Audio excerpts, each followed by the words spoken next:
dear, a market yapa, SOMPA dear, Sassiso, a many dear, SOMPA FM, SOMPA TV, market yapo, SOMPA dear, a my dear. Chimwa fidi ene to SOMPA FM and TV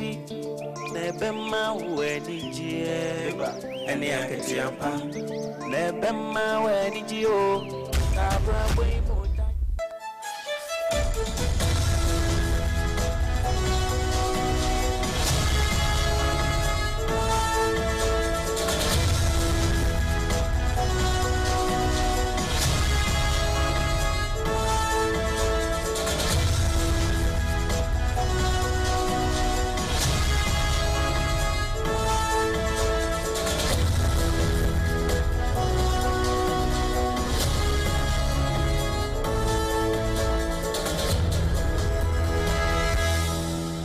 Aha, SOMPA 106.5 FM Accra.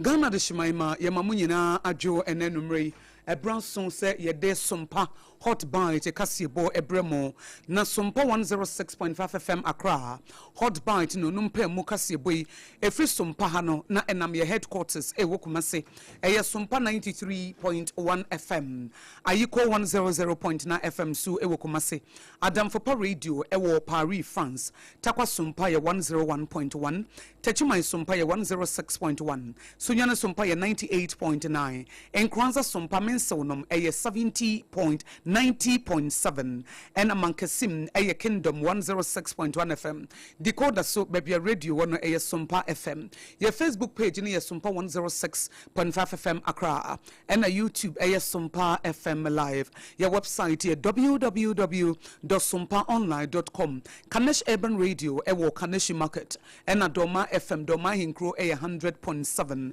Wamuswafa, Midima for Heba Center, Dr. Tambo da so sebra, na one for time, and to yari no so the bra wutie, Kasiebo ya hot bite a ye ojano, na once wetimi do anamo sisi ye yari, emanipa ye mobo, Tam Heba Misha a drone TIME, and no any timi to malaria, see a timi no ankasa, one more to Nediana would de sorry be now when I'm ya, na a Tam Heba Misha drone woman na ebu ye chidom, am ye de hot bite a Kasiebo, ye dear sumo and ne enumre, ye fremi dear Yamia Shirano. AKOSUA ABOAGYE ubetimi so afrem AKOSUA nshira afa yenshen semwa edapaso na yenche na basa enesre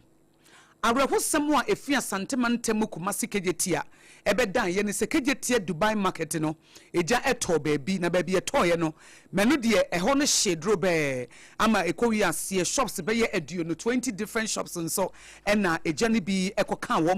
womo eko ahohiahia kese mu ewo kejetia Dubai market ho na empanifo ma ne bo a omode betu dwa no womo chem se anopa no wotwe pa ho sema eduo no num eye 8:25 am ena machine bia womo etonton shop bi ho shop no machines ahodo wom sanso mo tonton niam bebre wom na ebi eye matches ahodo candles wo ho silver shine bi wo ho enaja eto mu na store no na shensu de ne eye F2230 eja to mu ewo market gate 4 ewo kejetia Dubai market na ebro yen centro ni bawo beidu ene na nakwasi prempe awo ye president edema Federation of Kumasi Traders eye dwadifo mu Kumasi kejetia hono wo mu ne wo twetwe nkomo no ene oba amane se wo maka se ye fe bibi water pipes ai no water pipes no wutimi di nsuo fam na etimi aya adom na etimi aboa wo maka ho asem a sempanifo nhye no munyana market wode no ase esuadodo na mpanifo nya ho adwuma na etimi aboa ma ye hia nsuo satorenchem bi ba wo matimi dia ye adwuma na nso wo maka nsem ya asempanifo bubu nua ede egu wo masum eti ebra eja na to ho no na Ghana Fire Service adwumje adwuma na wo bantempa na nso nam se saa niema ye betimi di nsuo na famo no na dodo na eni ho nte wo kwa ho hia kasiem saa bre ya manugu so America say Kumasi kejetie Dubai market wo neja no Ghana Fire Service fotimi ya bre na seche se infano no wo madum no ankasa wo mo abo adwuma nemum no mo de tumpanifo nim se nke bia empanifo mpanifo keka wo mo ho anka mpanifo be hwe na na mo bi ye safata no wo mo 20 say wo be hwe sa bre ye Facebook page ye SOMPA 106.5 FM Accra Dubai market ne shops no de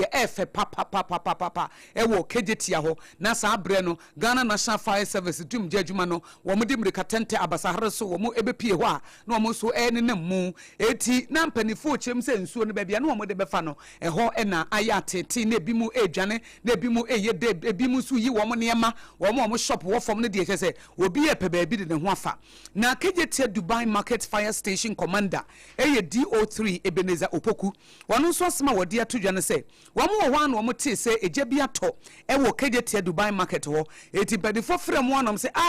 ene yensu ntu na mo na eja kro no yenko bre na se de Jericho wo a yadwiri e de egu fom no ampa wo muduru ho no wo mo yo mafam de bia se fata masa bre de eja no edum na mom de nam suma eja ne ba ye ne de wo muntimi ensusu dua se no de to yense ntu ni ba wo beidu anim Eja after store baakum ewo first floor ewo KJT market ni inside na store number ni F2230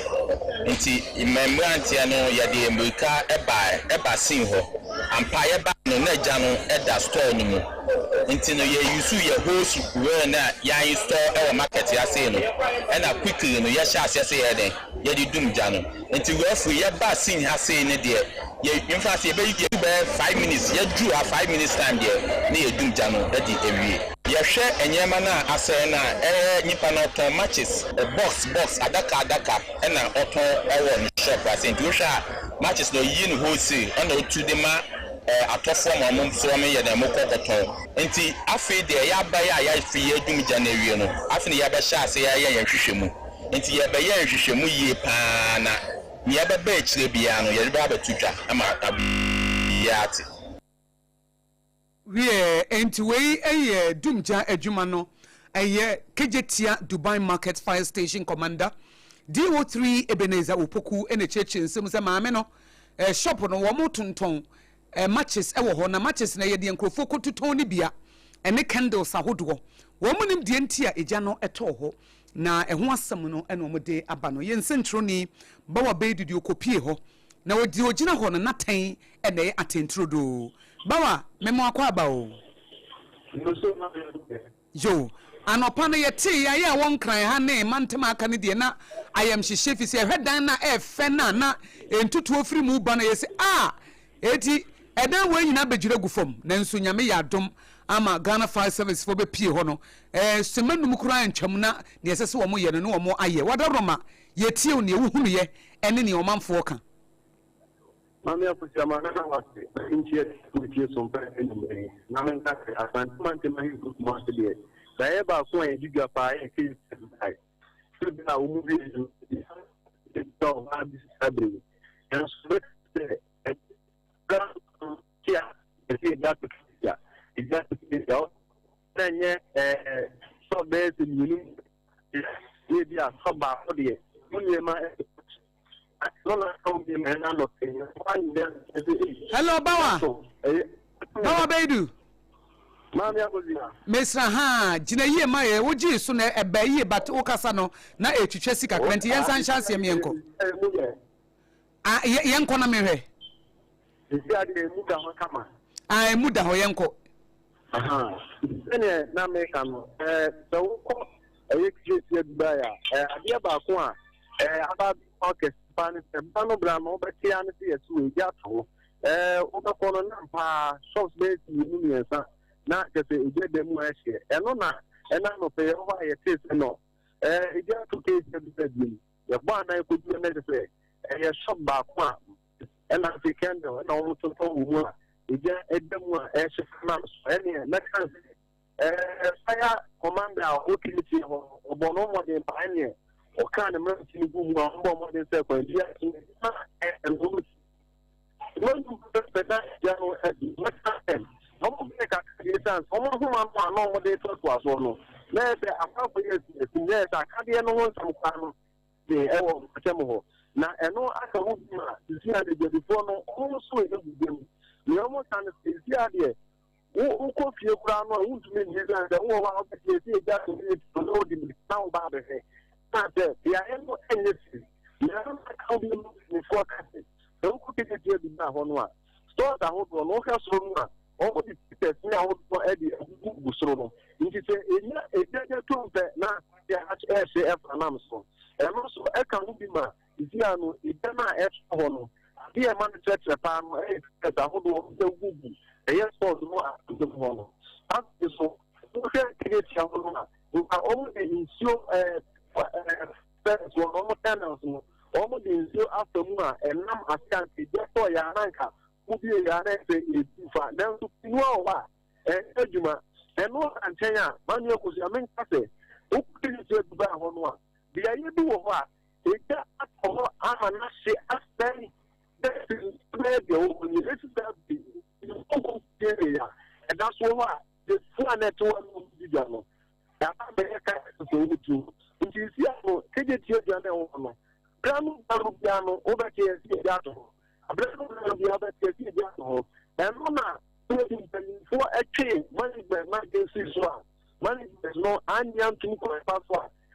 so yes no ti ano be dia no ahi ba ko tumi dia fa so ase ene o so mo ye trend before ye tre kakra ko mo ze e wo tin pe ni for de se na wo gu akon very dia e wo se de dia no mo so no etoro tu de e yan ta mi so mo na ko pe to no ni so no everything no mo de yeso pe ni dia no tan ni dia no e si so no e ni ya ide dan sweet na mu no pe ni fa e dia no mu tu no e no mo de so adu mu de dan no be dia no on ne tu mo dia tu kia no mo de ka de ko tu no dan ni pe ni no de and no point for linda ekam pezia kegetia de na udia na sumu no da tena da o accept the for no e do ko se do di ma o ti an no point so yenya tumpe na abe but ya ma akwede no but ya no ya ko ro mu ndi na ka hubi ama so kokobo akọ e amegede no e ha de fa o be kegetia Abano it's a so Ebano. That's to say what is the phone no be above. But I said this one may actually and she said the Aban no more now one nothing one one. So which is channel above. And I so almost I am a chiab and to question. Those are done for who said no almost here. I don't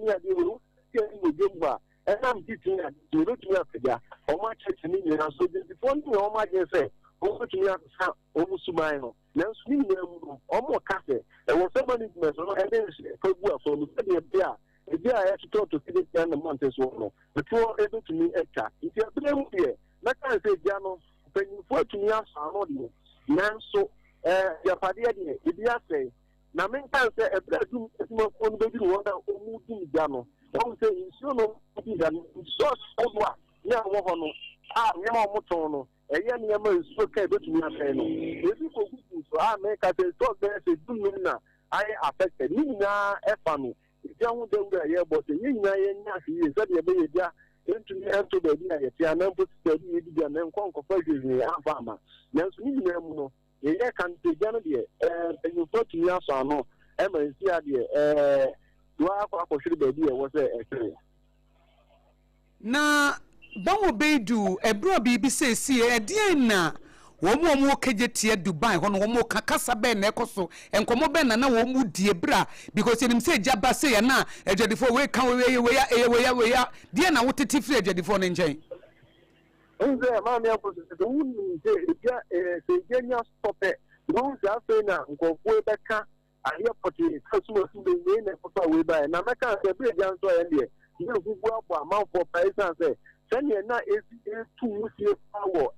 bottom one neck aba for ya ro we send pa so ni na mun ya meka se the one on the almost some mo kan yan e was management no e dey share pe gu akwa mu e share pa da bo am ja e to wo kinitia na nkwado no e to be tuni atwa o de nkomo mu dia no se kenye dia na esuo no yeah, as to and you jacket one, and now hashy, hashy. Management and so again, more almost so. Into almost almost as I say, Ebian Gato, Debia ne just no money ma debia ne just no money ma na no be sure na so the boka you na na yan komo ani to the ni say e pass so say e wo some management na dey say football ko mu na omo di ga wo me e say e bre wo di omo ni ma tinu ande say omo sika nya na ese no nti komo mu di omo chere management na fa say pa wa kwenta de be ya e ja e sort of kejiti ano to be tunacha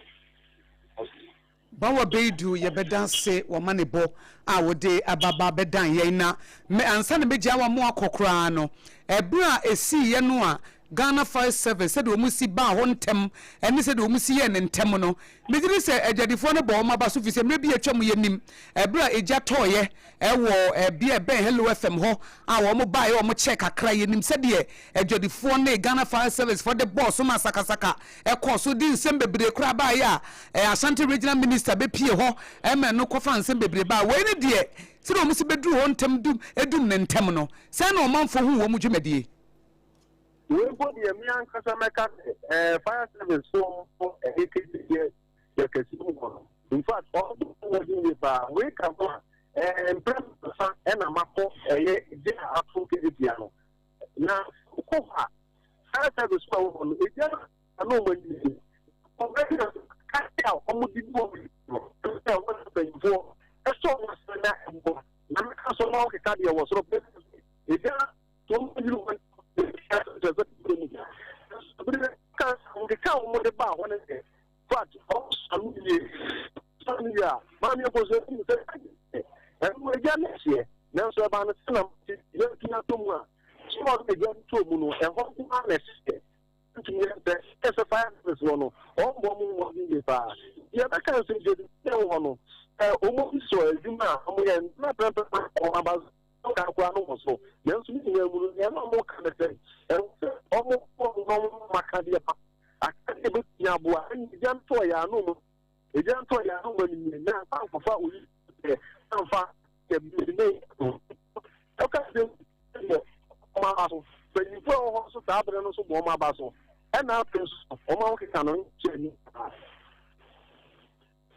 Yo, bawa beidu ye bedanse yen centro ni bawa beidu na manebo ena wode ababa betu yenim ede afa eja etoye ewo kejetia Dubai market na market no eja no to ho no wo mu chem so shop no a eja to mu na ho no kwa na hye e wo mu se shops be ye aduo no e ka wo mu de ne nso entimi anhye wo mu drobe na Ghana Fire Service for no dum je adwuma no mu dru ho no wo mu bo adwuma papa e ma ne yesese wo mu ye no wo mu ye ne tentem we ye kon homa no so na ye ne president edema Federation of Kumasi Traders na AKOSUA prempe ye ne no atwetwe nkomo na ono nso so ABOAGYE afade ne esi ye no ho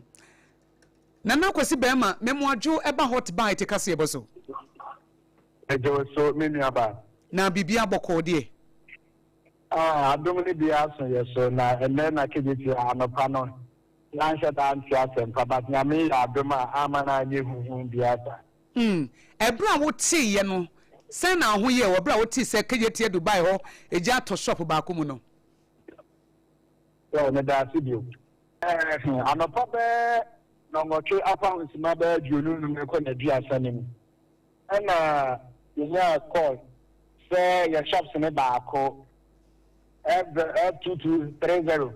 also mo say emusie free ho ba your first floor eti ya rase akọ ba bia na ejare to ne ba bia me wono na emu ntwi asa eti nearby fire extinguishers wono mo no ana ya je say ya di kan asa no ahohare so ana Ghana National Fire Service omo so kejetia ha omutu America bai eja nta ye pebu from na ehu boyen sanse ebisi ye nche tina yesusu se we ata ba prepare bi twawe mu no na ya dia na ehade Wadoma ena wo ka bibi se mo person market ho no pipe hose no enka etimi donso na etimi som eno no betimi a kire mu kakra oh abrofunu esi edwa no omunji say omudi gu ho efa ejaba mbo ho de ya de na ekonomi pa na implement fire hydrant no the cord rails any water hose no bi ho no mo water hose no bi ho no ma the paboni for about the teacher no couplings no and it was to ma years into ama hydrant no bi ho na enye adwuma cord rails no bi ho so a ehun nyina papa ya enye adwuma but o show the do na ga brofo ne ne dia ka senka etimi contain egano na so dia say send your Ghana Fire Service for see Omajuma shop no moton matches here 2 matches woman mumna a she baby a jana chance and so bear do no a kind of the answer that and shinko for say Fire Service for Jumano a coyes announce who no. Oh,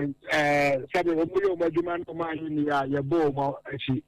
and let do my dear send him this back and ba so na omo buy so ogudi kai e de chemicals fufuro bi ne di kai e shop ni mo a ba so ne na emu se ne ba no ansa na eche omo di nsu e sha se omo bi mi je ne de omo dwuma di omo di e de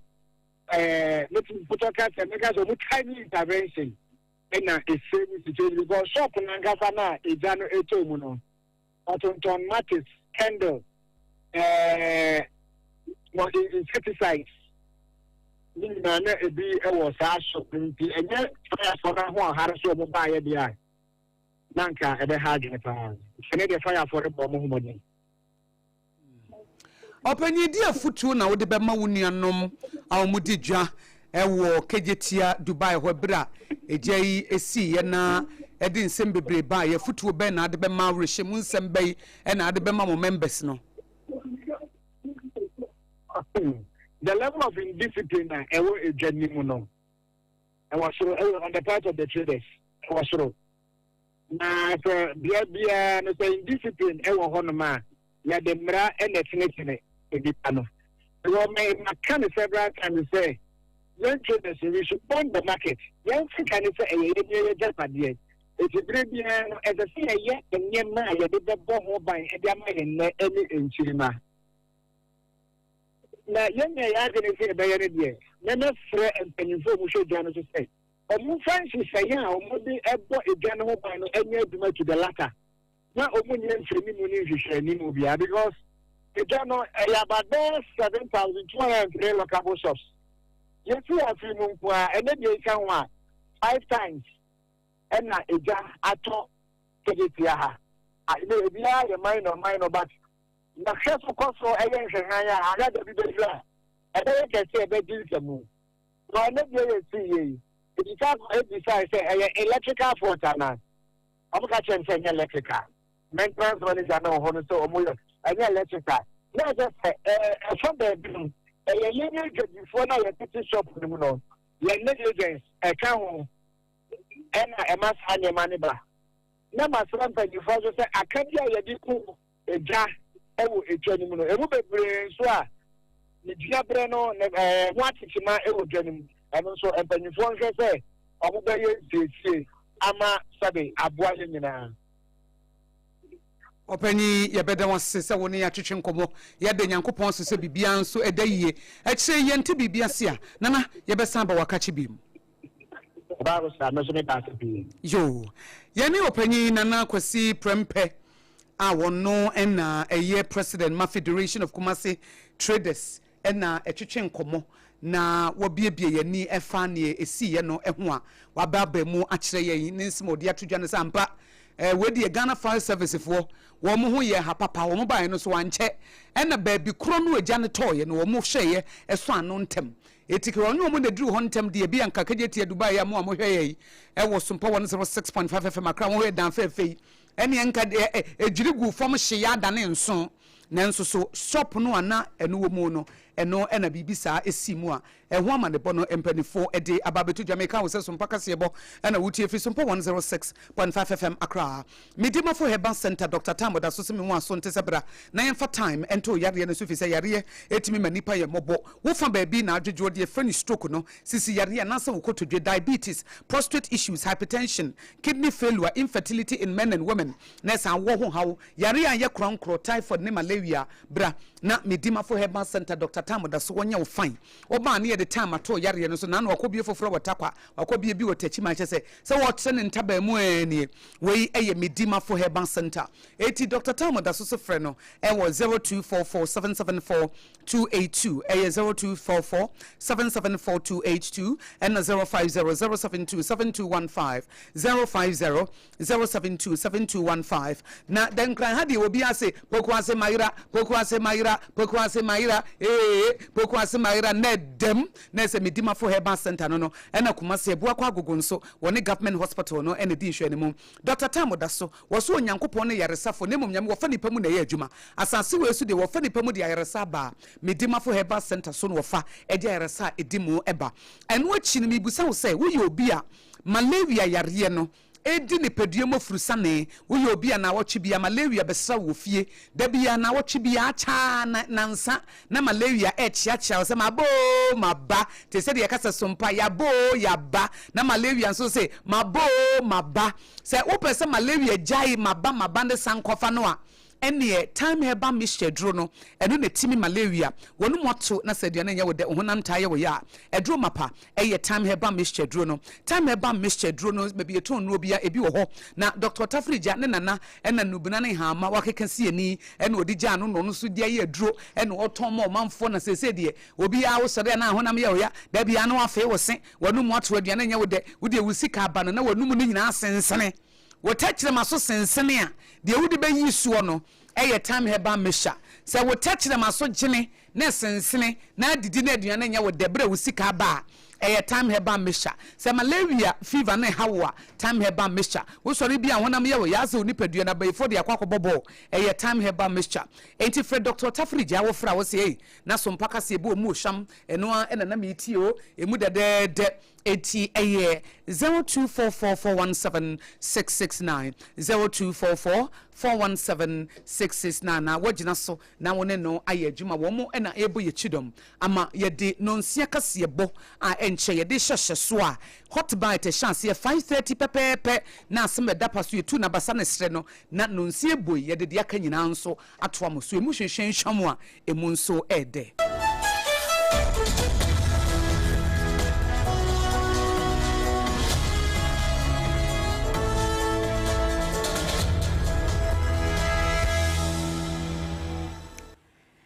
Abusia yedamwa se ye bra ye toa hot bite kase bono so ede amamono na hye nsoma ye sensema hodo a yede eba no ne ebedi mu akote ne bi ense arahosem bi asi ewo enkoko ye kasei abamu abi a wadi emfihia no edunan ya woboabo ne ho akotwero bi sinsohwe yi bi no enyinam afanimu amanato nanom ewo nsiedo na baba bededi se local government minister Honorable Ahmed Ibrahim nso wode atudwa se assembly members wo Ghana ha nyina no wo mo etimi age wo mo monthly allowance no a eye 1000 Ghana cedis every April ebesi December 2025. Public Accounts Committee yekasei na watwe baako en wo mudi esi honom se Kumase 2024 Auditor General Amanebon eho en wo mko bobo hu na asuye wo mo hye omaimu nsam so me Ministry of the Interior abamane se Gushegu district hono wo hye curfew so mo de to so no a sabere wo mo revise na so mo pinsem mu opanyini pra wada ECG adwumakuo na no abepa Ghana fo nyina chew efa inamonkane ano a enakakra nie enyina so wo kire se adwumaso no na ECG fo ebo enunti na sa wo hawi esi Zambia swafo sha abefo kwantimpo mu nimdia so meche Zambia's Minister of Technology and Science Felix Mutati wodi afutu ama Ghana se eba nsesa yankase yenhwe mu na solution no aha ne wo Mrasebejani ya wojina mu edemo manfo wo anglon ene ne mpotemu ene wode ato dwa se aban anhye na project ahodo a wo ye se wo de beto pampim se de beye nsuo ebo a emmefa wo manfo a ewo ne mpeso ne so ho no aban hye na wonye ho adwuma. Dr. Thomas Chere a health consultant wode afutuo amma na afutuo wode amma kese pa se Ghana fo nyina nhye no so ne titu mayo ne se de fen unsafe abortion ananse nyinsa yituguo no ebetimi di sunsuanso abanti dog nsam no ye de betum anim anumre yi. Ghana ban ede atu dwa se enhyehyɛ foforɔ ya wɔn de aba ɛwɔ atenaye a ɛhyɛ fam agudie tuo ɛne ɛho dwumadi ahodoɔ so na yade ɛde mfasodie bebree ɛbɛbrɛ wɔn a yetu ɛfam agudie no ɛwɔ wɔn mpɔtam. Emnashe bejeni a watch for him man lower dentra abaton person so won finfin mantemmo honorable Lawrence Ajinsem so futu a wode ama ban ne say agenda 111 hospital project no the titu twe for him idea no aban ma nani nko ho na wonwie ne preko. Ensem wei ene afoforo bi ye ka ho amanone de enso etato ena enanwumre ye bekenkan ede amamo se hot bite kasebo midin ede AGYA ASARE meneme maame die nyame ehira no AKOSUA ABOAGYE obetimi so afremi AKOSUA nhira afi yenhye na yemfa ensem no enchiremu emamo Arahosamo a yensa aka ene se abamu bi a wadi mfihia no edu 14 years ya woye student akwakwakwatro basic education certificate examination eye BC ensoshe ebia edin eba ya ene Richmond wahwe ne nkwan ya ewo enkoko epoye mantem wabra ensu atona enyinamo amai bi efa nimu na mpotemo bi a yefra ho White House eho ena arahosami esie no nsu brane bi etoye ema high tension nhoma hodo bi ewo won potem ho no ebisane egu fom na abrantie Richmond yi na wo bobol ewo area honom ene se nhoma na egu fom no agrodie ni mu a ena wokotie bi so nam so ema shoke ne sasa de yetai eka no o wonsom na abrantie no wahwe ne nkwan ya na panyinipa woda ECG adwumakuo no anometre manager ewo Kowu West Mansino emu Yera Kingsley Agbesi wono ne de ato dwa ya wo kire mu se wo hwenhwehwemu a wo madi kan aye wabra arahosemi esi ye no a wo mu ehunu se akwada no na waye exposed ama nhama ne bi enunti ena saa asem no eba ye na wasre se empepi no se wo se nhoma bi ye nyina mohoma ate agu ba bi a ana konkon ba bi a nke be ye pa atwen ho efri nema bi etete san se wontimi hu se enyinam no se ahoɔden wom anasa ahoɔden nim wonim ena nsuo so ne kanea ne de empepi no ya na entamfa na nia wone yama ne boni edi nkomo no eye owura ya afrifa wono na abamu yi eti ne fie na kyese fie wura ewo White House enkoko empotem ho ena wo kyerɛkyerɛ mu a wo kyerɛ se amu no wo mo de akopie mu ewo amukrabea ya nhwehwɛmu ekoso Ola ba ko ni fi the tenant no enu abe enane nansen nsu toye ma light ahono bi ekoso se we bu to so ma bi adwuma o ECG o du oni ebo na mane sisi beja sei na esi ama so we bi na ho na tini agyeman bi e ba be ya ma enu ya danfo pa ko fi ti ni ko yi bi bi fi pepe ne enu oni bi nika e ba ya light a church mo ana me so no electrician ti ni e kwa mi from tutu ni bi nika ye ba no da ama wi ya sa homa no aloke mensa ti bi plan ni so mi kwa me kwa na shocking ana me beji ma ne bi ntuma na be chiche mensa Which one can I need the Bobo if you and Thomas born about until I'm going to say, I'm on power in power room, so they don't kind and that's what Ora yawo afrifa eye fiewura ne fie ena abamu a Richmond yi ote oni amani boni ena edi nkoma wa kyekye de asie mu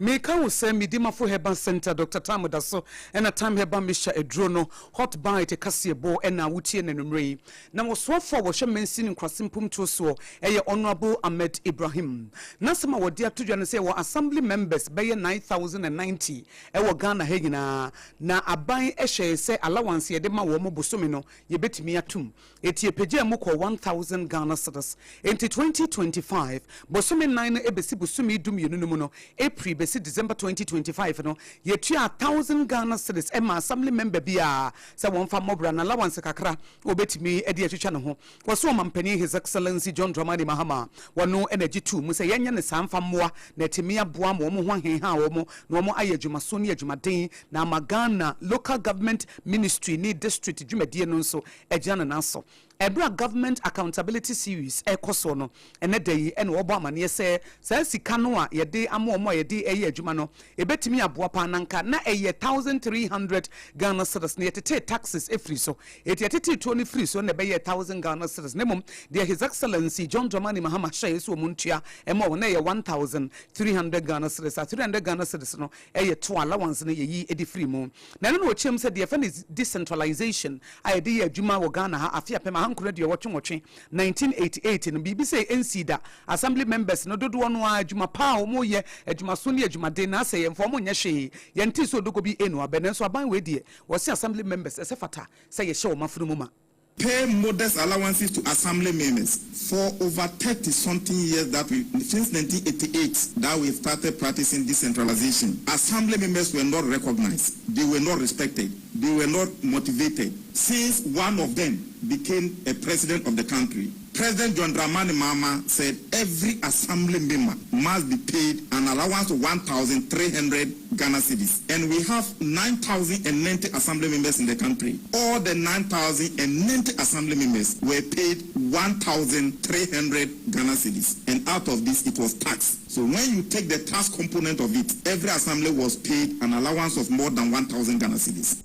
Ene da hono Honorable Ahmed Ibrahim a woye oswafo a wo hye mensini nkwasimpum to so no de to Jose Metropolitan Municipal and District Assemblies no so ya mo 5 billion Ghana cedis eno so wo mo apagye mu pa o mo de adwuma na efri 362 million Ghana cedis 2024 District Assemblies Common Fund no eno wo mo apagye mu sa no. To ensure that funds follow functions, the ministry facilitated the transfer of all the 4 quarters of the District Assembly Common Fund for 2025. First quarter was paid, second quarter was paid, third quarter was paid, and fourth quarter was paid. We are in the first quarter 2025, and we are working to release the first quarter 2025. This is why 2026. This is why the former administrator of the District Assembly Common Fund was voicing out her frustration that the MPP as a government did not take decentralization serious. They were not, the finance ministers, the 2 finance ministers were not releasing the money. And I can testify. Eni ayeti ye Honorable Ahmed Ibrahim awo yoswo for hwe mensini nkwasimpum to so won kasa ya SOMPA kasebo e de asom wo e wo hot bite kasebo so Omai akuntabu abedwekuo Public Account Committee ya womo atie womo de na woche baako esi ho no mo se Kumase Asante Mantemo eho e na womo ekwa akotena se na afimpinu ne adunu nan Auditor General Manebo ya eba emontene so no womo ahye no womo abobo hu enti mensi assemblies ahodo empenifu de danyumuku ahodo anu schools akese ya ban schools na womo empenifu ne anamusifo na ba betena abedwekuo no anim ama yatoto womo no adwuma yede ahye womo sanam pempenso akwakoduro se obi wo hono ma wonye na dwuma yi anu wo ma hwa bonachi wonso a woye wudie yenso ni abo wabaso se sika benso na afo obi nsase na sesa sika no ekọ man ne foto mu na yetumi ede yempuntu nwuma ya hwe ahyewo ama afisa sika no aba na womo ekọ Asante Mantemo no dwamtreni ya woda ekuo no ano ye mame abena osei asare wono ena edi ekuo no anima Asante Mantemo so afọ Dr. Frank Amoakohene ne naso en womo ekoko siye na honorable enkasa emu no de atu dwa se dwumadie ya wo ba bedi ewo Ashanti region no eyade se na so ye no wo ma ye krado passe emwa biara wo de beboa wo mo ama na wotwe baako atenase a wo mo ekọ no ma bebe ye dwuma no wo be hwe no wa ye ne sa wo se mame abena osei asare odi nani edi na dwuma chi ye pa che na wonim sede owa ahofama ene ne kon do a edo se adwuma no wo be hwe no wa ye ni ye enti wo ma ban so de wo no ene na tenan no wo ma ye krado se women yomo ebeye adwuma na bom to the Ghanaian city of West Africa, and also on behalf of the Secretary of the President, commend you for the good work that you are doing. We've been watching you and how you are making sure that there is financial discipline within all the institutions, and also to acknowledge the fact that His Excellency the President has indicated strong interest in making sure that your work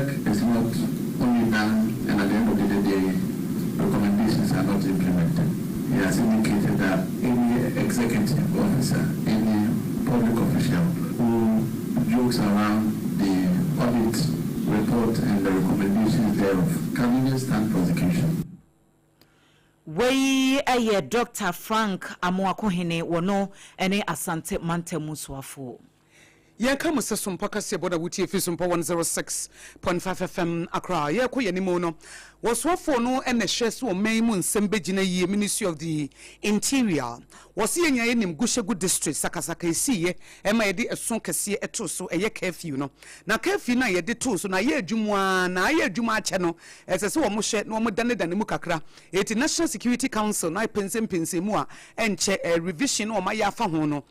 Womudi ebetudwa na afofra womudi abane se be chance enumre no nwochi ekosi anopa no 9 na ese efri 8 pm ekosi 4 am 8 pm no obi akwa na de echi anopa no 9 no a anzana ya maho kwan amankrofo etimi apia ba wei eye bambo ho nsem omudi akoyie ede amampanifo emiamia a eka ho bi omse directive eye pabono ena yi eye yidani kapo Busan number 1 and 2 eka ho nagnani na yerigi ena dombem kulik ene klopan wo nyina ye nkura sabre sa eson no aban ene mpanifo ekosoa ede ye adwuma wo de ato nananom ene mabunu ku ahodo anim se wo sere wo moda bamba ho nsem de yemfa ni agro curfew ne ye de to so enam sakasaka ne huro ye nti obi ene ho kwan so matuo anase bibi bia kodie bia offensive weapon bia ye hu se bi kutawa ye bechew eti aban si wo de sa directive ya ba bontin ya wo kire enhehye ye de be ye adwuma no obi ani so pepepe wo guhyegu ne potem ho na ye chew se wonam monten so bre no wo twea pa ho kakra bi dia ene enye obi ne kumantwi bosia ko wana wodi uti akwakwakwaje akirema wo ensenfofo emuno panyina wo hwe kire se managing director Emma Electricity Company of Ghana ECG adwumaku no eye engineer Kwame Pepena na wode echopa emu odin amagana fo nyina ne titru ene enyuma ahodo ya nansemu entemu nyina monkane a edundum kakra na enam so ama ahokire abre business owners no wapache wiye pa fe wo mo a wo da sumu ni ohwumu ema emfifire pa ete wo mo no wose wosremo na enye boapayo se ECG fo wo mbedundum enkane na ne etie ene se Womo ahyase eye adwumaso bi ensiesie kese pa na ekoso said ye beye adwuma na womo ye no ebetimi adimu yie na wose transformers ahodo bebrebe wo hono mo a asese womo de baaye ache enti esese womo hwe na womo dan sa transformers dada ni nyina womo sesa enti ye kase wose 2500 transformers ahodo e na womo hwe no womo asesa no de dada nyina womo yie free system ni mo na womo de emono aba said yo mampani edi kan edi tu dwa no na wose sa hyehye wei ene nam so amasa wo haw na ekoso na nsemu entamu no Ghanafu ehunu bie na enensemtwofo enhyemu a wofreye no eho ene wode sa ensemi etu dwa se efri sa brei ekoso wo munya wi adwuma ne se kim ene enkane ane de ebegina so achepa Injecting 2,500 distribution transformers to relieve the overloaded ones we currently have. And we are replacing hundreds of damaged transformers, those that have already been damaged and have been removed from the network. We need to replace them. We are replacing 1,600 rotten poles in the low voltage network under a program we call Operation Keep the Light On. We are installing 2,500 11-meter treated poles also under the program we call Operation Keep the Light On. We are providing cable terminations and joints for underground cable fault rectification, including 11 kV and 33 kV networks. Ene ya yekotie yeyi eye acting managing director Emma ECG adwumaku no engineer Kwame Pepena.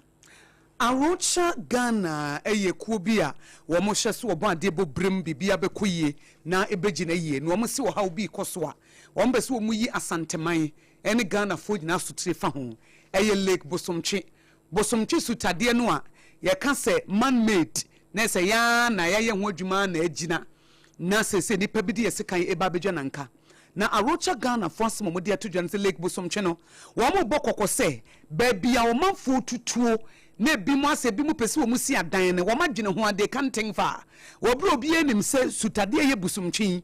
eye cultural heritage kese amamre ne amanne nneɛma dwumadie omusunsum kura wo mu na no achi ebo asetrem yedie ne nkanko eti eba ne sɛ ne te ne sɛ ye no ane sɛ na amene afo ne yɛka wata na sɛ wo de yɛkwa koyie a ewro cha Ghana se yetimi atena wa na empanifoɔ eba behye ama bibise akoso wo mo se wo hwe Lake Busumtwi ya eye the only natural lake a ewo Ghana ewo amamre ne hyehyɛ bebre oba de bobrem so eba ho ban na ne mfimfi hɔ na buo bi kura wo munim sɛ buo we die nananom wo mo aso mo ye adwuma esoma de hye beye nipa beye mpem aduoso ne akire na communities na se kromafo beye aduasa etimi som wo mo na besine empanifo de dwumade bi yete saa no na eha dwene pa eti wo besere se empanifo nhwe na wo mo fo mo nan ensimu bi na Southern Sector Manager edemekuyi eye Prosper Kwame Entwibuosiako wo de wei to SOMPA kasebo anim. We wouldn't say it is enough. We think that is the initial move. And beyond that, we think it's very important that we go ahead to also initiate some strategic interventions to really safeguard the lake. So we did an on-site visit with agencies such as Environmental Protection Authority, the Water Resources Commission, and also the Community Resources Management area. And we've done our initial write-up, and we are putting up a strategic intervention and then possibly present to the minister so as to ensure that they follow suit to ensure safeguarding the lake. Enti we ensem a owura Prosper Kwame Entwibuosiako ono nso de tu dwa wo kyerem sempanifo nhwe na Lake Busumtwi no a se de nsuo ne nkyɛn hɔ a na ye giri na ɛha dwene papa ɛsɛ sempanifo de to ba bi ɛsɛ ye de to na mfranto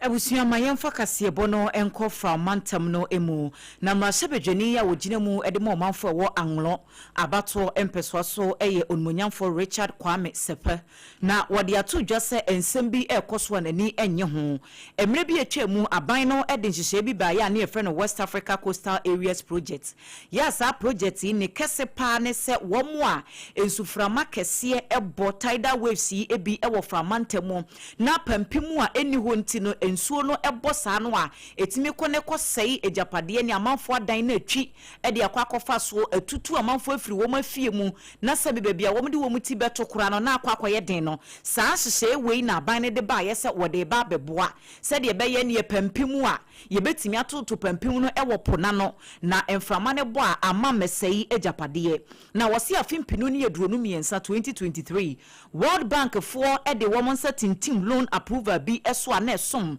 $150 million. Sasa sika no womonfa embeye project no na emwa. Na so wose dan ye hu wokrom ha se emframa ne bossa no womanfo e wo fra mantemu wo mo ho kire wo mo a o be hwe ye se aban na per relief items bi ti se nuane empa e bi a mattress emo ne anwa ene ne ma bi etete sa na ye de akoma wo mo ye de akoma wo mo se de ato wo mo no wo mo enhwe na womo fan check womo hafa sa mretie woni bi na so wose enkosi da ben ena sa relief items no ye betena hwa ye nhwe han na mframa ne bo a abese wo manfo ejapade na aban na penuane bi de akwakomo no womo wose enkosi da ben na aban ne bekoso aye sa de se sankasa sika yi a World Bank for approve yi a womo de ba ye free 2023 anka won betimi de aye nhyehyɛ kɛseɛ na womo aye project na ma eso abanfa so na hu hia krampo se ye bepe relief items de ama manfo so sa sika no a womo approve ye na ede no womo de ye wose workshop akɛseɛ wo be ha ye se womo nam ha ye kodi nkomo de afa asɛm kro no ahu ni akɔ enhyiamu ha enti sika na abase womo fa nye project no ye de nyina ye meetings wose sa na aban le bekoso aye de a ene ye de nsunsu aso bone pa na bebre o manfo a ewo mpotem ho. The worker money, which is about $150 million, if that money were to be used to reclaim part of the land, it means that the sea waves will be powerless, in quotes, that they will not be able to be bashing the land as it is being done now. So the situation is beyond the Assembly's capability, MP's capability. It is only the central government that must come to our aid. Surprisingly, it came to the fore that since this money was raised, no fiscal projects have started. You only hear of workshops, meetings here and there. As we are talking now, workshop is ongoing in Ebure, where why they have marshal or people from all those affected districts, and they are being camped in Ebro for 4 days. We were of the view that if anything at all, if there's going to be any meeting at all, the meeting should be held around the enclaves while the sea is bashing the coastline, so that they will be able to use that a site visit to appreciate the level or the enormity of the problem. Ene ya yekutie ye eye onmunyan for Richard Kwame Sepe wono ene ye anlo mrashe bedwani. Yeto so akoye nim no Zambia so afo a wo hwe abefo kwantempo mu nimde ene ho hyehyeye ene sede ye beya ye befa na hyehyeye ahodo betimi abo ama science akonanim eye Minister of Technology and Science eye Phyllis Mutati wode afutuo ama African fintech firms say womo modern na womo keka womo humom e wo continent ye African continent no na de fe ne local innovation be ye adwuma de yankase betimi aye e de aboa ye ho no eno ne hia pa eni kwanse de bia ye hwe say technology no ama obia level playing ground na se kwan na de da ho obia timi ye we on the same page wontimi nka so obi wa America betimi asisi fi say internet kuro ya eni nyina ye de ye adwuma eti enam say ye level playing ground ntino he de obi ti Europe ye wo Africa betimi aye obiti America ye wo Africa wo betimi aye eti ye ne sa no my Ghana nso ne abibirum ha nyina no yemfo ye hu nhyem ne yemfa technology so ye technological advancement no wo mokọ ne yensu yakọ amonafo mudim hu nhyem ne yensu ye hu nhyem eti ya hye bibia se ne akeka ye ho abom ene ye se unity strength AI ya bai ne ye de ye nyina ye de ye ho hyehyehye mu saa oso ye basa wo man ne betimi afa ntuma pa efra wo se wudu Zambia na nsem wo na yare ye fe ne Malaria no na eha wo mo papa enti ema universities ahodo no wo mo ye wo madwen se wo mo beye nhwehwemu e de afa ho na wo mo de address wo befa AI so na Malaria cases no wo matimi etu ne se banche ampa ehwa na mo tu wo matu no akoye enti saa nso na o my Ghana ye betimi aye nhwehwe ye bia etisa. I've come here with a delegation. It's the impact that Sam George created when he came into Zambia. The impact that he was able to influence, that when you engage, when you learn from each other, you begin to deliver the birth of transactions and investment. You begin to deliver connecting Africa to Africa. And that is Sam George. And for me, coming here, it's like coming back home. My last born daughter is married to Kwesi. So I'm coming back home. But much more important, that the entry of President Mahama Zambia, it was done in a fugu. So the Zambian people thought that's a blouse. And I tell you today, it's been accepted as one of the transformative attire. So I think it was very, very impactful. I was also honored to be the Minister of Honor to the President. So we shared small talk, big talk, everything else. So you had conversation not between Minister and President, but you had conversation to transform the lives of the people of Ghana and Zambia. That were impactful conversation. I come here also with a delegation of innovators startup to continue to build what Sam George and the team came to do. Me bano enye me nko na me ba efise nipa ba ko ne sentimi nkatanya me ani me di delegation me di abadwafo by ba technology mu a o ma bian kasa na me so omomra na omne Honorable Sam George emeye adwuma we eye Zambia so afo she technology and science so Phyllis Mutati wo wiye e na Honorable Sam George a wono susi Ghana emem wo ye so afo she communication digital technology and innovation ano ono so di tu just say unani age papa na His Excellency John Dramani Mahama bre o ko Zambia nsra no e ho aba Ghana for ye no. President went along with about 5 ministers of state, myself included. We couldn't just follow the president because we were following him. We wanted to put up a business forum and business engagement. So we went to 12 Ghanaian businesses in different areas: software development, tech solutions, health, cloud computing. So some of the companies we went with were Git Plus into software development, Bahamas Limited, Snoo Code, the brains behind digital addressing, Axel, Shack Express, which is into last mile green tech solutions, StayMade Africa, which is an edutech company. We went with Grow For Me, an agri-tech company, and then my company 365, which is an AI company, and then Dachi Secure Africa, cybersecurity tech firm, apps and mobile, so into fintech. We were there with President Mahama. Honorable Mutati was absolutely fantastic. In barely 72 hours on the ground, he organized almost 28 different meetings for us. Businesses, regulators. I only need to make the call and say, we need to meet with the central bank. In 2 hours, the deputy governor of the bank was there. Honorable Samnate George, our year Minister for Communication, Digital Technology and Innovation, Kasaye, Ebra Zambia, so Afonso Bepia, Omudin Kitama, Wochim, say, Sebi, my Ebra, so say, Yan Cassia, and Wayan, Niaki, who see any, Nihu Befaso, Pumtua, Efa Abe for Quantim Pomunim Diano, Ebetimia Fan and Tumapa, Efra. SOMPA 106.5 FM across so any yetwa Cassia Bonoso.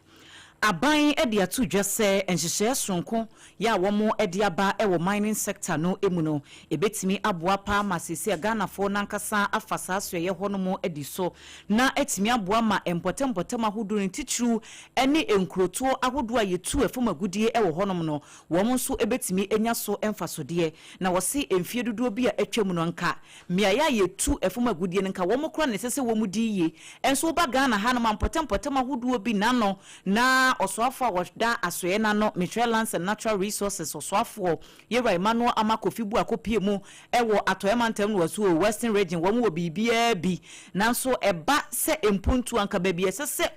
mantam no edru no enya de se wo mu edru ho na eno na so ye hye ensase ensem so dia betu dwase na nsemu entemu hye da mines ya engineers and planners adwumako ni yede ahye wo monsa so wo nye hu adwuma no a ne nyina no ekire aban na nibere ene wi a wawiata so se mia ya hodo ya nima bi etete saa no ekoso no wom so ebetimi enya mine no mu emfaso na enyuma nso abua ma omanfo wo mpotem ho womanya bi aye na dioda ekitahudie ano ema Lands Ministry no NHYIRA pa kwesi Shandoff wodin sam kakra etuja.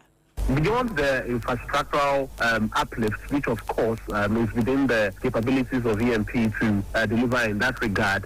still on the matter of local content, the locals in that enclave should expect maximum employment considerations because over time, like I earlier was indicating, the locals in many mining communities have not had the better share of the resources that is even within their own environment. And so it has become a concern. But I mean, if you look at currently updated or revised minerals and mining laws, there have been new provisions that now compel mining outfits to ensure that the community where you mine is the community where you steadily develop.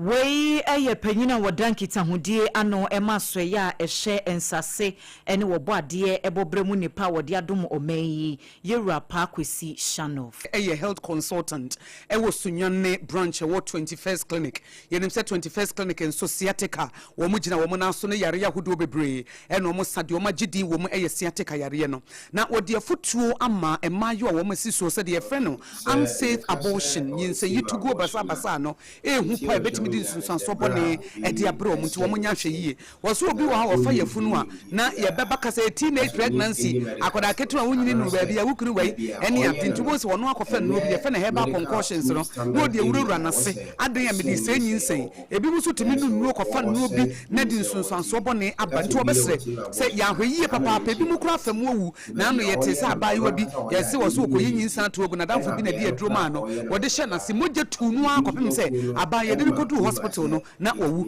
sande ne ni kwase ebisida na Dr. Trade Sansemi etudwa eye SOMPA FM sunyane ebra wono wo motwetwe nkomo ene wo ba amane se sa abortion yinsa yitugo basa ne hu hia na impose wafa yefun na bibi nti wusuru akwayere sabia na yentufo ne yenche won ne wo beye sense wankasa wo be hyefie na wodi niema bi ewurura se ensema Dr. Thomas Tre edi tudwa no ebi eni also we say I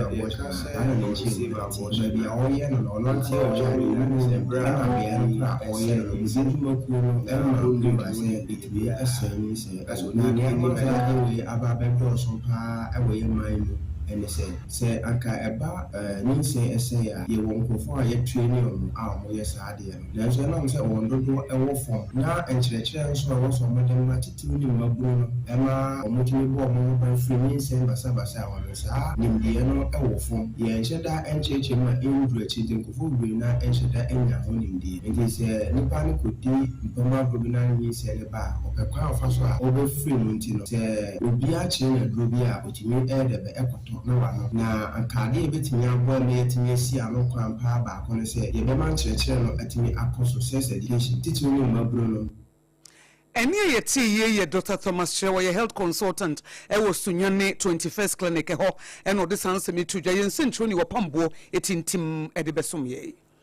Mensin Krache ewo Asin North eye onmunyamfo Sylvester Amache Nyakon na wode ato omanfo a ewo mensin no animu se womo enhwemwa se de beya hunidie ho nsem no wo betimi de aye dada ade na aboa osi efin de enye se de bi e kan se cleanliness no is next to godliness enti wo honom na ye nipa bia se be efin wo de bia efin atwa ho ahia yade so de ebi empa ho da na wode ato dwasem pepe no se nyese clean up exercise bi ne beba anase dwumadie sunku bi ne wo mo beye ne yesiesie mpotema dodo ayi yiga tamu ne emu fi ne ho nkro ne bana pepe no omanfo dodo no a wo mo ntae enye saa ade wei wode nsem we nyina etudwa wabra Asen North empotem ho womo ebo ensra ko me yahudo bi ene electoral areas beye miensa na womo koye ensiesie adwuma Asen oduma se afenase wawase enafe Asen asibrem electoral areas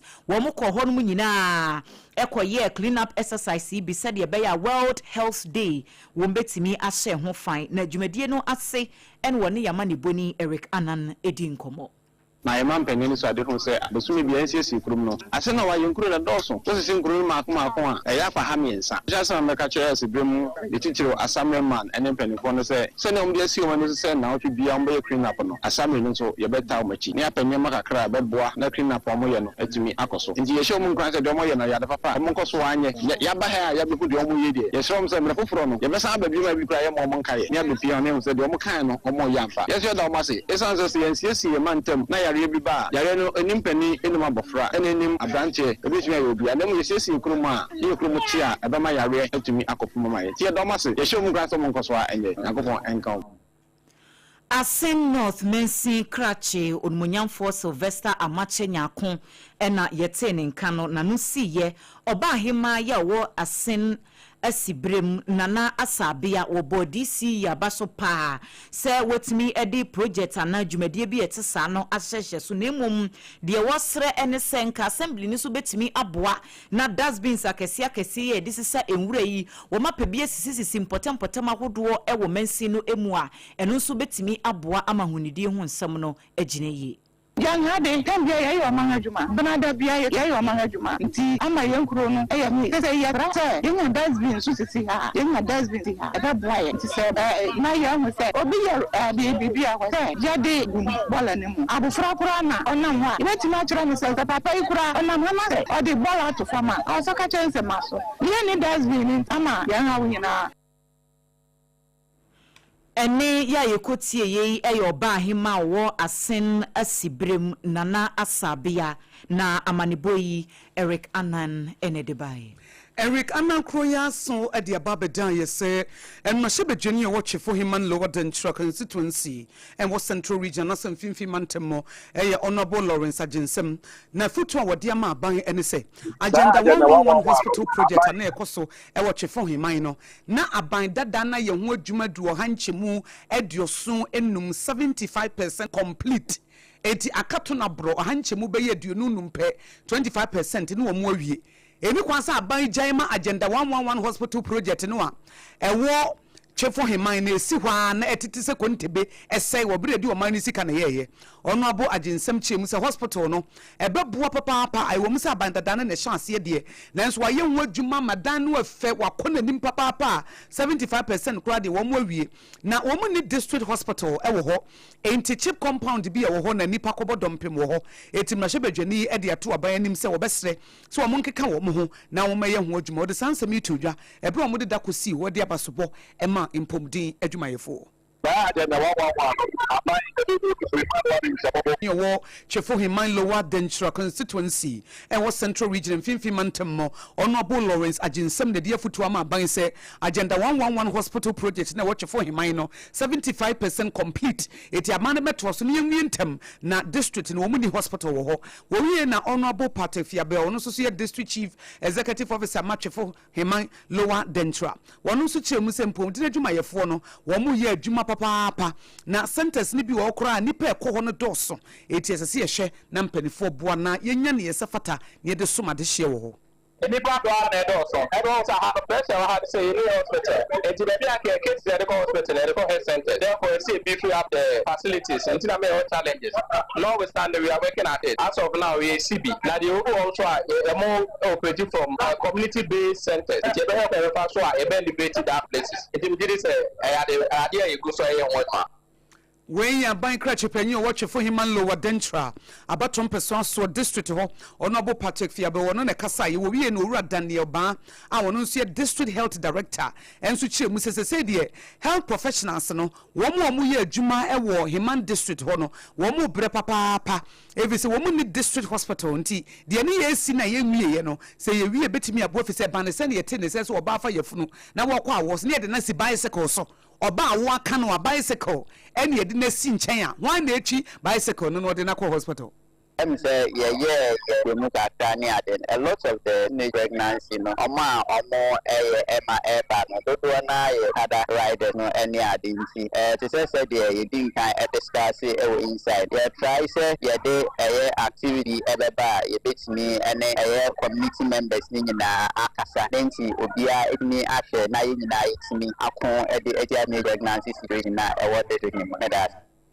Owura Daniel Ba ye district health director mensini no wono no okwanchefo panyina wo hwempom din sam so eno no nso echiremu ne wo mo yede afa ho a yensentro ni Eric Anan etintim edi ababesom ye Yeda soa ejina emfimfim mantam no emu na maame bi a wokowo entansa Olivia Asuman ene maame din ewo twifo chechewure ye no nso ewo emfimfim mantam ho wode adesrede eto womo a womo nsemu ewo bie na wombetimi aboasa da woroma womo emeso na sene sanse abrabo ni twa na chimpre pa ya enye asemketoa wose woko awo so no bosome baako ene na wotwe mienu enie nanso sebe de wode beto aduane kura adie wono ankasa na wenya nufunsuo ni bedi ama entafo miensa no eyade se edin pa edema no na wose beye na wotwe mienu ntam de na abro ne so enti wo ye na adwene so wo bepe aduro bi anom na wonum bi wi a na wode bi ama enkoda no na ene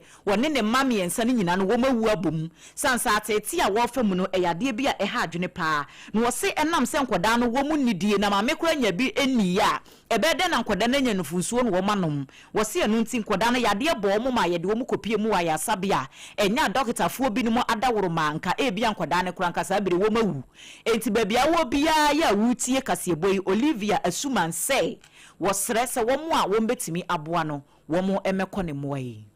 Ipa mucho obi bia cha obi anya madom obi ame ma wonda from yensa the money at the hospital this is am no kase bibi am we cry die de mi beto de na do hospital ampon so de mama kakala de mi mama nkola na de mpo de so no muso ye me ho hyenye yi mpo mukuna obokoboba na amenye bi so nso yale da fo this am no kase omudi nse na de sisi so munso me ni te yi me menye siko se menye siko ajisa nyamia owo Miso bibia so onya mado no momoame se momoame a enye yi onkola muta peso mu bibio mini ba kumbu o ha me yusu ti miso bibia miso akwa bia so omonye memua me no funsu a me de mama onkola ne mpo ebi ni ba kumbu enyi nsu ni mu a eni no funu ma me de ba onkola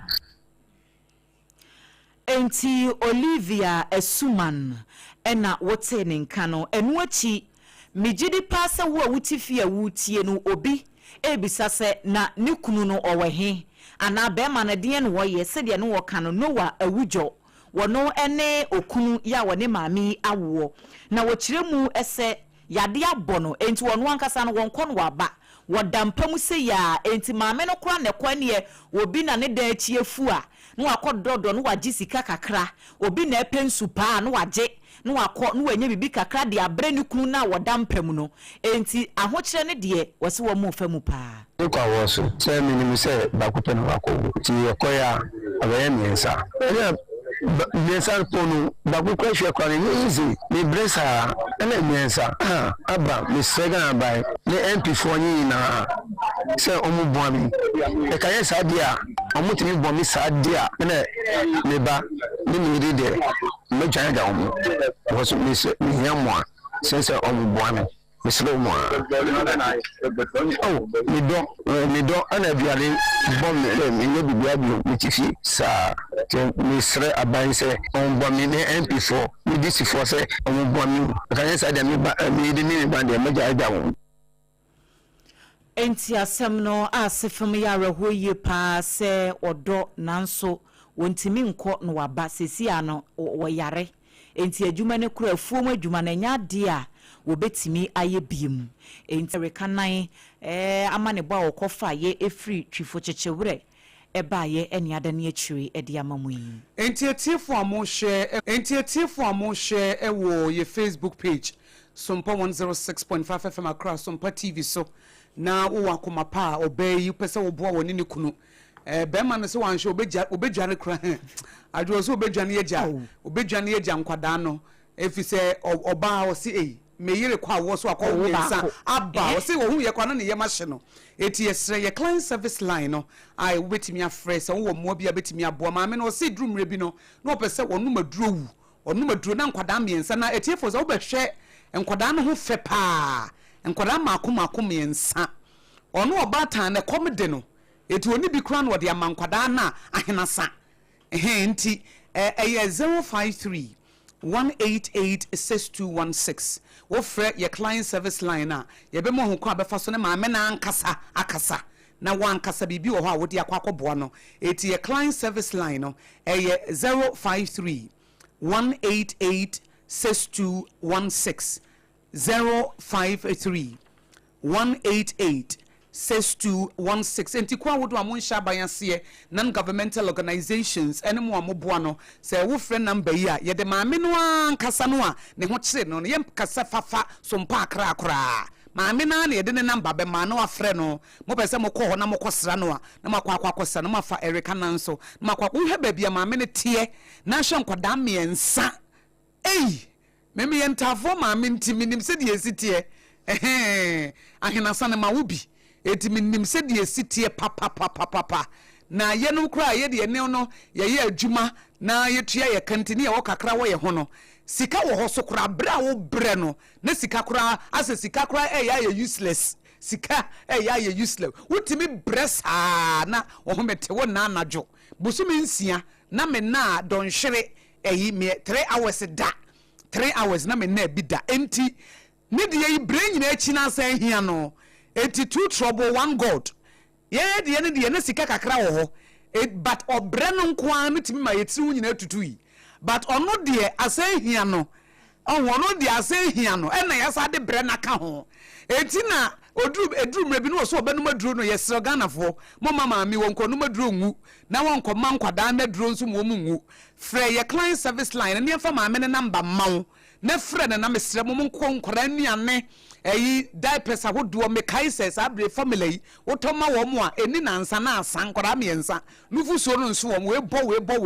uya no asa de formula na pi wo mo so aka ho nti no I know how it feels minim se de esitie pa eti esremo ada ye client service line mo mfrɛ na yemfa maame ne number mamo mo mfrɛ no na mo ncheche na wure na mo obibi wo nso mo mfa nkobo no fise wo he TV no so na hwe babia maame ne tie pa wo nkwada miensa bomu na hwe nkwada ne ho fa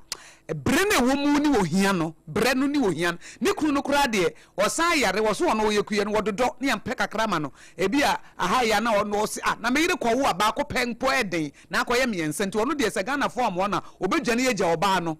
eni nkwada ni nyina nti ye nyina etina ma ni dwane gya wo mo de ne na asam aba eti 053 1886216 053 188 6216 enti ofre na ye de maame ne number maw na wafre no na won na kasa na de wo no de ama ne direct emfo bia so na yenso ya bibi kakra e de abo na kasa ebo wutie fri SOMPA 106.5 FM Accra ye humi so ye ba ye beto so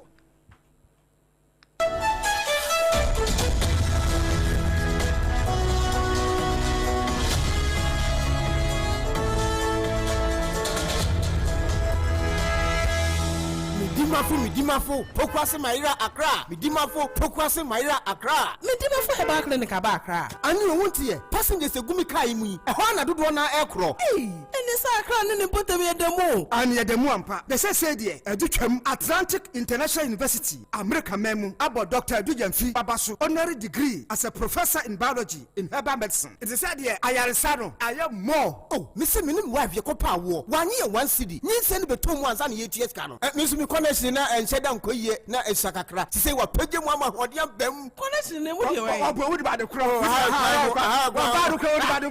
Stroke, so dear, what found small. Chessa, I did you who any dear Siano. Yaria Bia Tatia, ever Dr. Tamdaso and so. Diabetes, hepatitis B, prostate, hypertension, malaria. Yaria Bia. Kumasi say, oh, opposite government school. And then Krahanso, Abba Pim, or Pokuase, Maira Kwanoso. For a doctor, 0244 774 282. And then 0500 727215. Midimba for Herbal Clinic. Woodima for Newa. In the stillness of the morning, before the noise of the day begins, there is a sound rising, a sound of prayer, a sound of power, and a sound of victory. Yamawakwaba was SOMPA First Service. I was SOMPA TV, SOMPA Radio. Your early morning altar of encounter. Join Bishop Albesaki Kwampo. Onyankopon di fa wastrano eweye brem enam nensaso ama onyankopon we ya hon wade pi. Through this prophetic platform, destinies are aligned, burdens are lifted, and lives are transformed. We need to teach us some perfect service. Our home enye TV program keke. Bra osro ni asasi hia. Bro onyankopon kasa chenemba. Set your alarm, tell a friend, gather your family, and let the Spirit of God reposition your life. Some perfect service entwa wo hu hoda dwada kusi efiada anopa no nunkusi anopa no nsie fa woda ni na share densa na erade beye 21st clinic aye sciatica expert sciatica no o nerves na wo to ase na fa wo siremu na fa wo nansia besi ase ho no se ho techema eno ene ye fa ne sciatica na etimi bubu o to ase ka wo se dwe wo siremu wo je ho ba bia enye na no na 21st clinic ba ye adwuma pa wo mu ye ntia baso bo ma je ne wo Ghana ha ene amono ne enya asem ketewa wo mu je international awards ahodo wo mu je local awards ahodo na no nso na wo mu bie the only sciatica research and treatment center in Africa bibrim ha no ebi ni ba bia je 21st clinic in Kwa. Woman dear bibidro and the best on yard no massa the machine account. Aya sabia yaria bia wutimi de konemo ma de ba ko woma gidi wo mu pa no. Eye sciatica and a stroke so de kwa diabetes ni hypertension ni ade. Ghana ha ba bia wo mu ho. Enkran ha say ye what Tantra Hill runabout. Se wo free enkran e ba. Ye wo wonsa ni fa so. Wo fra masaman so na e ban so a wonsa bonkum so. E ho na wo behu ye. Fre 0540 311 311 0540 311 311. There's a 21st clinic. Still, woman is sciatica expert.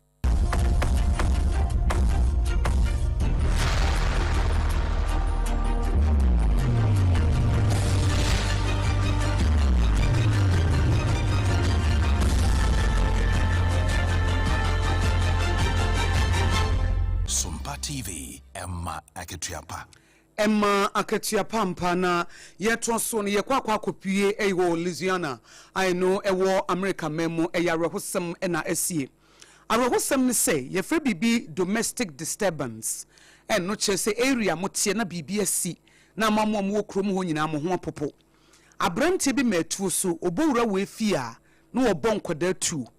enkoda makomako wotwe na woku wo na de areho ne se enkoda no Omo age ne eye afibesi emfie dunan 1 year to 14 years abrantie yi owi he wo kofa ka bia dwane na police fo bone tuo ekun no na omo se wo sha abusuafo no a wo kun wo mo man wo no mo relate wo ben wo mo bi na wo wura ha na wo bo nkwada ne tuo na wo kɔ na wakɔ nti police fo ni ba wo mo ho so no na nkwada wo twe de woni kɔbɔ so a na ayatete papa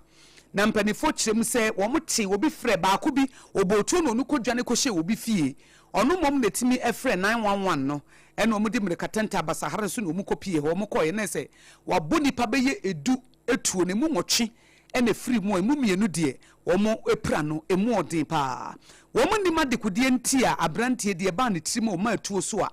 area ho ofri one house and wakwa another house no wakwa bobo atuo no wo ho etu owie ne car bi esi ho no wakwa fa na wode yakọ na police force ye ma anwane na wo bo ne tuo kun no ama abusuafo esu wan share ni mu se wo ba wanya afe mfie mienu mfie miensa akoda wanya mfie du ne wanim ya bebo akoda ne ye den wa bobo ne tuo kun wo wanim no empedifo se ya awreho pa Louisiana kromu de state police no wo matamase media si wo msre so a wo muguso a eya asem no mhwehwe mu ne empedifo ede ho asem aba beto so a yede amamona we di ansa na ye bekọ ne yemfa sof maame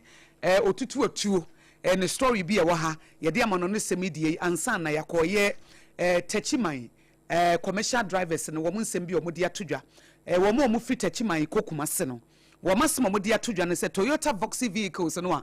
empanifo di atodwa se eni kwan se ye ka biem no wo mo empanifo nya adwene wo mo se National Road Safety Authority mo pese komede wo mo ana mo pese wo mo tete ananti mo gina ye na mo si ne mo ntwam na sa Toyota Voxy nya over speeding bi ana ekoso eno ano mo de nam techiman kumase kwantempo so etitechiman kumase station master edi nsem bi atodwa sa asem no mo tie no mani anye eti ono osofo mame otutu twetwe nkomo no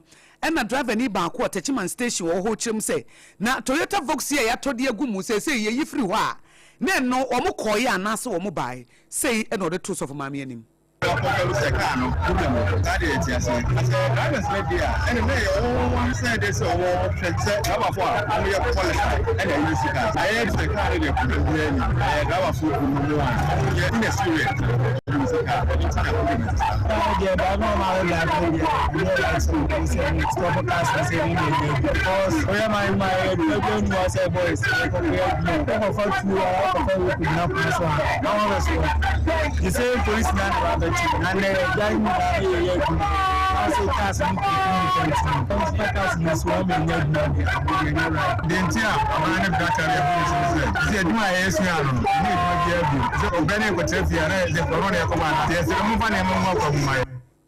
a driver for mu ko techiman kumase kwantempo so a wo mu di Toyota Voxy bi adwuma no mu se National Road Safety Authority asam nam ni gina ye na musie mun samra biem wo mo ntena wo makom ene wo mo sa wo mo ne sof mame otutu atuo ehwehwe nkomo a ye gina so na ye de hot bite kase bo no ye de abawie ye efi SOMPA 106.5 FM akra na fa ye headquarters wo kumase SOMPA 93.1 FM SOMPA TV so any affiliate radio stations ni na ye website no ye www.sompaonline.com time heba misha edro no na Dr. Tafrija session so nanum bie na medimafo heba center so eka ho ne ma bibie di mo ne nsemo a ye de sommo enumre dedi mo akotene no ebini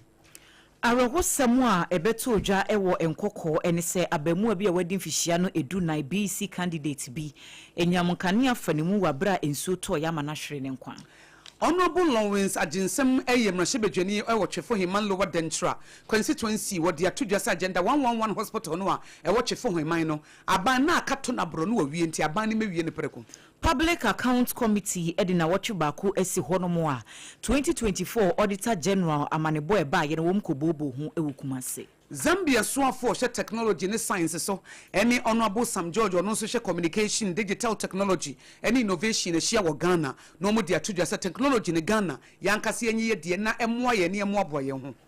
Enyina munkani a edundum na nsemu entem ECG panyinipa wodano abepa Ghana fo nyina chewo Honorable Ahmed Ibrahim ye local government minister was sika ye dema assembly members no ya tumbusumi bi allowance no eye 1000 Ghana cedis Mrashebedwani ya wogina mu emomanfo wo anwro abaton peswaso de aresede eto aban no animu se West Africa Coastal Areas Project a wo mo ye se wo mo de ba na boa mapempimu to no etimi akoye wo mpotemo na ban hwe no wonye ne ntem yen central ni ba wo be de bedan ye se kejetia Dubai market no a eja to mu no Ghana Fire Service for ebo adwuma masemanu mu pe wo mutimi dumja no saran so na wote ye se aban de atodwa se da mines ye se wo madane e de ama engineers and planners ne no ebetimi aboa ama local communities no wo matimi enya somfa so Health consultant Dr. Thomas Tre owo Sunyane 21st clinic what dia futuo ama emayu ane se nyinsan yitugo bebrebe no etre bi kura bi mkowie mu wo wuo eti ema no enya hweyi sawa so na maami bi a wono no awo entansa Olivia Asuman asre omanfo nyina se womo emeye ne emwa na enkoda ne hwe ne mu ayedin gushegu nso kafi kase edaso no abanya sesem se eyenmre no wotwe na obi akwakoda ahomache na onan na afi ya sorry wei afoforo bi ka ho amanone die shooting incident a ekoso na yede esomo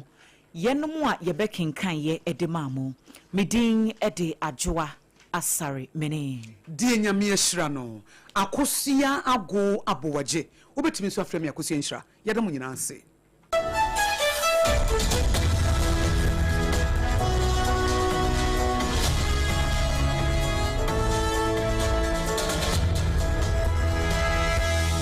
Bra, me pacho bra na me hwa de wo bag. Bra, aden, ena so biem. Hey, time heba me hye ya me kan se yi ba akun. Ani wayi me ensen. Bra, sanya time heba me hya esia gyimi ni me fiefo enya de abaako ebeso yen. We de udi se ofa ni nyina. Time heba me hya me kasa me di one dance ya heaven ena de me kwa akopie. Enti se malaria we draw ne time heba mixture. Enye enunku o, de nanum ato a wontimi anidie no. Time heba mixture duro no ena ye ma wo. Oba a wafa afuro de wo ma akwada nofo. Ene akwada woni mfie dumienu entimi num aduro yi bi. Se obeto aduro yi bi anoma, hwe se wakọ hospital anase lab ame yehu se wo atudie malaria yi bi ansa. Se o petam heba mixture enu dudu atu a, fo ani kire KNG Herbal Center ewo Emrom Abidjan House ana ba akoso wo atonso Monaco Junction. Eno echi obenya bi atowo over the counter medicine sellers. Ene herbal shop dodo na em. Pre 0244 417669. Kayo set time no TIME time herbal mixture afi malaria fever bi adani ziba ewo munu betu akọ. FDA agi ejodi nkra tuyi